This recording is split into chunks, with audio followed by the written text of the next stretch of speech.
Breathing और airway जे के बीच। इसीलिए हमारे पास है सर दो मेथड। अभी भी ध्यान देना है, एयरवे को ओपन करना। मैं आपको पहले क्या करता था, एबीसी था, एयरवे, ब्रीथिंग और सर्कुलेशन। तो अभी क्या है, कमिटमेंट हो गया कि सर्कुलेशन को पहले शुरू करते हुए एयरवे और ब्रीथिंग को ध्यान दो, क्योंकि हम ये चेक करते करते कैजुअलिटी को लेट ना हो जाए। ठीक है, तो मैं आपको बताता हूं ट्रेनिंग के दौरान मैं एबीसी आपको बताऊंगा, एयरवे, ब्रीथिंग और सर्कुलेशन। एयरवे खोलने का मतलब, मैं आपको कभी भी बोला कि कभी भी चोट होता है, लगता है तो हेमरेज होता है। ठीक है, हेमरेज होता है तो आपका जीव अंदर चले जाता है। ये जो बोलते हैं इप्गोलिस्ट बोलते हैं इसको, उसके अंदर होता है ट्रेचिया जो व्हील लाइन है। ये क्या करता है, एक बार आप पानी पिएंगे तो खाना खा सकते हो, नहीं वो एनर्जी होता है। ठीक है, ये दोनों से जुड़ा हुआ होता है, वो उल्टा हो जाता है कभी कभार। इसीलिए हम क्या करते हैं, हेड टीथ चिन लिप। एयरवे को खोलने के लिए कैजुअलिटी को पास बैठना है, जिसको ना दिखाई दे रहा है खड़ा हो जाए प्लीज, मेरे पास तो कोई सुविधा नहीं है। हेड को टिल्ट करे, हेड को टिल्ट करे और चिन को लिफ्ट करे। ये हो गया नॉर्मल मेथड। अब गांव में देखना, किसी को मिर्गी आता है, फिट्स पड़ जाता है तो पूरे जकड़ जाता है ना, शरीर जकड़ जाता है। तो सभी ध्यान रखना, ये जो होता है इसको बोलते हैं टर्मोमैंडिबुलर जॉइंट। यहां से जो जबड़ा होता है, ये जब आप ये चबाते हैं तो ये जो जॉइंट को बोलते हैं टर्मोमैंडिबुलर जॉइंट, टीएमजे। ठीक है, तो क्या करेंगे हम, जब इसको खोलेंगे, चाहे फिट्स का बीमारी हो चाहे कुछ भी हो, आपको एयरवे खोलना है तो दोनों घुटने की बल कैजुअलिटी के पास आरामदायक स्थिति में बैठ जाना है अपनी एड़ी की पर। अपना दोनों हाथ को यहां से आरामदायक स्थिति में बिठा देना है। अपना जो अंगूठा है वो क्या करना है, टर्मोमैंडिबुलर जॉइंट में दबाना है और 4 उंगली जबड़े को पकड़ना है और टर्मोमैंडिबुलर जॉइंट को दबाते हुए इसको खोलना है। इसको बोलते हैं जियोथ्रट मेथड। कौन सा, जियोथ्रट। ये हमेशा खोलने के बाद सिर को थोड़ा सा ऊपर रखने की कोशिश करेंगे, ये ट्रेचिया को क्लीन करेंगे, तो वही लाइन को क्लीन करेंगे, उनको सांस लेने दिक्कत होगी। खुल गया, हमारे पास लीवर नहीं है, कुछ नहीं है, तो आप क्या करेंगे, दोनों उंगली की मदद से जीभ को निकाल के क्लीन कर देंगे कि एयरवे को जाने के लिए होना चाहिए। एक मेथड है हेड टिल्ट चिन लिफ्ट, एक है जियोथ्रट मेथड। जियोथ्रट मेथड आपको बोला कि टर्मोमैंडिबुलर जॉइंट को लोकेट करेंगे, दोनों को ही आरामदायक स्थिति में बिठा देंगे और यहां पे कर देंगे और इसको टर्मोमैंडिबुलर जॉइंट को अंगूठा से दबाते हुए खोलने की कोशिश करेंगे। ये मुर्दा भी होगा तो भी खुलेगा। और ये भाई साहब बोलेंगे मैं खोल लूंगा, नहीं खोल के दिखाओ मैं दबाऊंगा तो ब्लीडिंग होगा, क्योंकि मुझे अंगूठे में तो दबाव देना है और टर्न तो करना है। क्लियर, ये होता है एयरवे। ब्रीथिंग और सर्कुलेशन, ब्रीथिंग और सर्कुलेशन के लिए सभी ध्यान देना कि घर में कभी भी एज्ड आदमी या किसी का डेथ होता है तो हम LLMF का ध्यान देते हैं, लुक, फील और लिसन। लुक, फील, लिसन कैसे करेंगे, कैजुअलिटी के पास आरामदायक स्थिति में बैठ जाना। ठीक है, अपना दोनों दाहिने हाथ का 2 उंगली, ये पल्स आपको बताया था कैरोटिड को यहां पे लगा देना। ठीक है, अपना गाल कैजुअलिटी को यहां पे, लुक यहां पे, और काउंटिंग करना 1001, 1002, 1003, 1004, 1005। ठीक है, लुक, मैं कहां की तरफ देख रहा हूं, लुक यहां देख रहा हूं। फील, कुछ फील हो रहा है। लिसन, कोई हरकत कर रहा है क्या, उसके अंदर मैं पल्स देख रहा हूं। मैं 1000 का काउंटिंग किया है, आप सोच रहे हैं 1000 क्यों किया है। यदि मैं 1 2 3 4 5 करूंगा तो ये फास्टली चले जाएगा। ठीक है, हार्ट बीट के हिसाब से हम काउंटिंग करते हैं। जैसे 1000 बोलने से 1 2 3 ये फास्ट आता है तो हमारा हार्ट धड़कता है 60 से 80, 60 to 80। इसके हिसाब से हम 1000 का काउंटिंग करते हैं और 5 सेकंड का काउंटिंग करते हैं। 1001, 1002, 1003, 1004, 1005। No pulse, no breathing. यदि पल्स नहीं मिल रहा है और ब्रीथिंग नहीं मिल रहा है तो हमें करना है सीपीआर। सीपीआर देने के लिए सभी आके कभी बार दबा देते इधर उधर, सभी से दरकार गाइडलाइन की। अपना दाहिने हाथ का 2 उंगली, सॉरी दोनों हाथ का 2 उंगली, और यहाँ पे होता है सर, ये जो होता है रिब केस, आप देखा है कभी रिब केस क्या है सर, 24 आपका रिब केस होता है, इधर 12 और उधर 12, 10। जो ये जो बीच का हड्डी होता है उसको बोलते हैं स्टर्नम बोन। क्या सर, स्टर्नम बोन। आप कभी भी सोचे होंगे जब अपनी हाथों की उंगली से ये हड्डी को दबाओगे ये बहुत ज्यादा दर्द होगा, लेकिन जो स्टर्नम बोन है बहुत ज्यादा मजबूत रहता है। ठीक है, स्टर्नम बोन बहुत ज्यादा मजबूत रहता है और इसमें हमारा 24 जो रिब केस है उसमें आपका 20 जो कि इसकी साथ जुड़े हुए हैं स्ट्रॉन्गनेस के लिए। ठीक है, और 4 साइड लिमिट है। तो आप लोकेट कैसे करेंगे, जब यहाँ पे जाइफाइड प्रोसेस को यहाँ पे करेंगे, इसको बोलते हैं रिब केस डायफ्राम। डायफ्राम को 2 हाथ की उंगली की मदद से लोकेट करते हुए आएंगे। मैं लोकेट कर रहा हूँ जोर जोर से, क्योंकि ये लाइव का जो डी इसलिए दबा नहीं रहा हूं। यदि आपको करना है तो जोर जोर से आएंगे। यहां से जब ये खत्म हो रहा है ना सर, यहां इसको बोलते हैं जायफ्राड प्रोसेस। ध्यान देना, जायफ्राड प्रोसेस ये जो खत्म हो रहा है, मैं यहाँ पे लोकेट करते हुए यहाँ आया, जहां से खत्म हुआ उस पे अंगूठा रखा, उसको बोलते हैं जायफ्राड प्रोसेस। और जायफ्राड प्रोसेस के बाद अपना बाएं हाथ का 2 उंगली यहाँ पे रखा, क्लियर है। और ये स्टर्नल बोन है, ये स्टर्नल बोन और बीचों बीच ये होता है सीपीआर देने की तरीका और जगह। ठीक है, आपने सोचा होगा कि माइकल जैक्सन को जब सीपीआर दिए थे, सोचा होगा ना उसका हड्डी टूट गया बोल के पेपर से आया था वो सर में। यदि स्टर्नल बोन के ऊपर परफेक्टली गाइड होगा तो कभी भी हड्डी आपका रिब केस टूटने का डर नहीं रहेगा। लोकेट करना है, डायफ्राम को लोकेट करना है, जायफ्राम प्रोसेस को लोकेट करना है, 2 उंगली देना है, पोस्ट स्टर्नल बोन की अपना दाहिना हाथ। दाहिना हाथ यदि आप मास्टर हेड आपका लेफ्ट है तो लेफ्ट दे सकते हैं। ठीक है, ध्यान देना जो मास्टर हेड होगा उसका उंगलियां ऊपर होगा, नीचे से ऊपर। मैं अभी रख रहा हूं तो उंगलियां नीचे से ऊपर, और बायां हाथ उसके ऊपर से नीचे होल्ड। सभी ध्यान देना कि कभी कभार आप बोलोगे मैं सीपीआर में दबाता रहूंगा, तो सीपीआर आप 2 मिनट देने के बाद आप ही घायल हो जाओगे। तो इसलिए क्या करना है कि बॉडी वेट को कैसे मेंटेन करेंगे, काजल्डी को सही तरीका से अपनी हेडी के ऊपर बैठना। कोई भी नॉर्मल पर्सन 60 kg का होता है। ठीक है, डायफ्राम को लोकेट करना, जायफ्राम प्रोसेस को लोकेट करना, 2 उंगली देना, हाथ देना, और अपनी ऊपर सीधा हाथ को सीधा मौसम बनाना।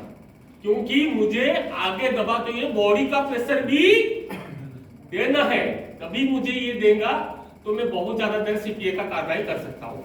ये कैसे कैलकुलेट करते हैं मैं आपको बताता हूँ, उसी बात आपको डिस्क्राइब करूंगा क्या करना है।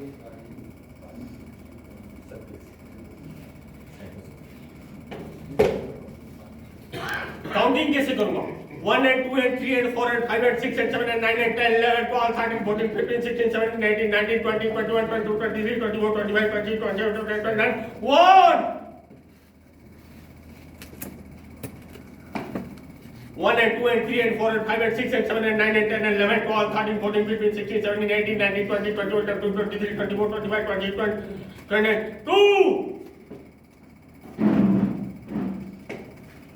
1 and 2 and 3 and 4 and 5 and 6 and 7 and 9 and 10 and 11 12 13 14 15 16 17 18 19 20 21 22 23 24 25 26 27 28 29 3 1 and 2 and 3 and 4 and 5 and 6 and 7 and 9 and 10 and 11 12 13 14 15 16 17 18 19 20 21 22 23 24 25 26 27 28 29 4